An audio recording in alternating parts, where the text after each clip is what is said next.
రోజు ఈ సభా కార్యక్రమంలో పాల్గొనాల్సినటువంటి ఇద్దరు వ్యక్తులు రాలేకపోయారు.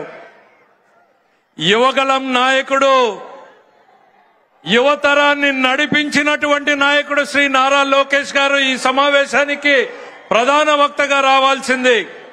అయితే నేపాల్లో చిక్కుకుపోయినటువంటి తెలుగు వాళ్ళని కాపాడడం కోసం గౌరవ ముఖ్యమంత్రి గారి ఆదేశాలతో ఆయన అమరావతిలోనే ఉండి ఆ కార్యక్రమాన్ని పర్యవేక్షించడం వల్ల రాలేకపోయారు. మరో వ్యక్తి మన అఖండ బాలయ్య గారు రావాల్సింది.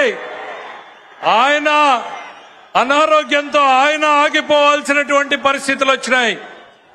చివరిగా బాబు దయచేసి మీరు 10 మంది కలిసి సమావేశాన్ని డిస్టర్బ్ చేయొద్దు. మీరంతా మన కూటమి సభ్యులు.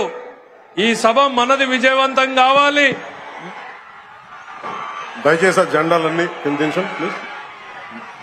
అంతా మనందరం కలిసి పనిచేసాం కదా, ప్లీజ్ దయచేసి దాన్ని దించండి. మీ హుషారుని అర్థం చేసుకోగలరు. దయచేసి పెద్దలు ముఖ్యమంత్రి గారు మాట్లాడబోతున్నారు, శ్రద్ధగా వినాలి కదా. మన ఈ అల్లరి ఉత్సాహం మంచిదే, కానీ ఆంధ్రప్రదేశ్ భవిష్యత్తు కోసం కదా మేమందరం ఇక్కడికి వచ్చాం. గౌరవ ముఖ్యమంత్రి గారు మన పారిశ్రామికీకరణ, ఉపాధి, ఉద్యోగ అవకాశాల గురించి మాట్లాడతారు. ఇంకా దయచేసి జెండాలను ఇబ్బంది కలగ కొంచెం కింద దించండి దయచేసి. రాయలసీమ శతాబ్దాల కరువుకు శాశ్వత చిరునామాగా ఉన్న రోజుల్లో ముఠా కక్షలకు, పెత్తందారి పోకడలకు నిలయంగా అడుగడుగున వెనుకబాటుతనం, ప్రతి పల్లెలో పేదరికం అలుకున్నటువంటి రాయలసీమ బీడు బారిన భూములకు హంద్రీ నీవా ద్వారా నీళ్లిచ్చి బంగారు పంటలు పండించే భూములుగా మారుస్తున్నటువంటి నాయకుడు, వర్షాకాలంలో సైతం చుక్క నీరెరుగని అనంత చెరువులకు ఎండాకాలంలో నీళ్లుండేలా ఇస్తున్నటువంటి నాయకుడు, పంట నష్ట పరిహారాన్ని, రైతులకు ఇన్సూరెన్స్ ని, డ్రిప్ ని పరిచయం చేసినటువంటి నాయకుడు, రైతు కళ్ళల్లో దైన్యం ఒకప్పుడైతే మీసం మెలేసే శౌర్యంగా ధైర్యాన్ని ఇచ్చినటువంటి నాయకుడు, ఒకప్పుడు ఎడారి అంటే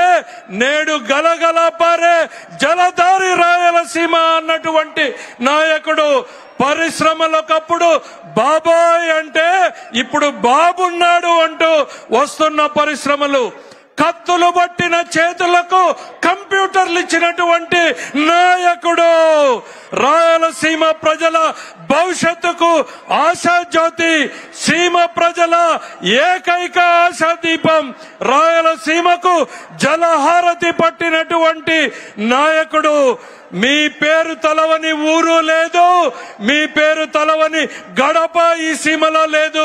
మా తలరాతలు మార్చడానికి వచ్చిన ఓ నాయకుడా, శ్రీ చంద్రబాబు నాయుడు వచ్చి ఈ సభా ప్రాంగణాన్ని ఉద్దేశించాల్సి, ప్రసంగించాల్సిందిగా సవినయంగా ఆహ్వానిస్తున్నాం.